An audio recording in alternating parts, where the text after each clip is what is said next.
I've found a good patch of plantain here on the edge of someone's garden in our very village.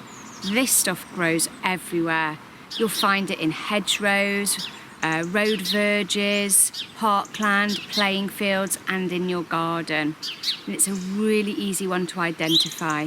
Great for kids when you're working with them in a forest school setting or in a school to teach them about wild plants. Now, if you sting yourself, we tend to go for the dock leaf. There's nothing in a dock leaf that actually works on stings, whereas plantain is a true antihistamine and will give instant relief to plant stings and insect bites. These are easy to identify because of their ribs at the back of the leaf.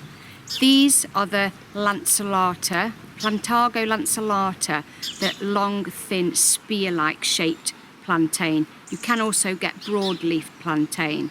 But this one, like I said, like a spear, and if you turn it round, it has got these ribs which are easy to recognise by the feel as well as by looking.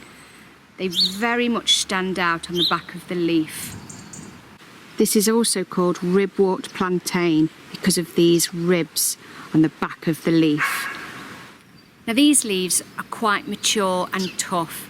If you're picking this as a wild food or medicine, go for the younger leaves, the smaller, younger and fresher leaves. Plantain can be found pretty much any time of year.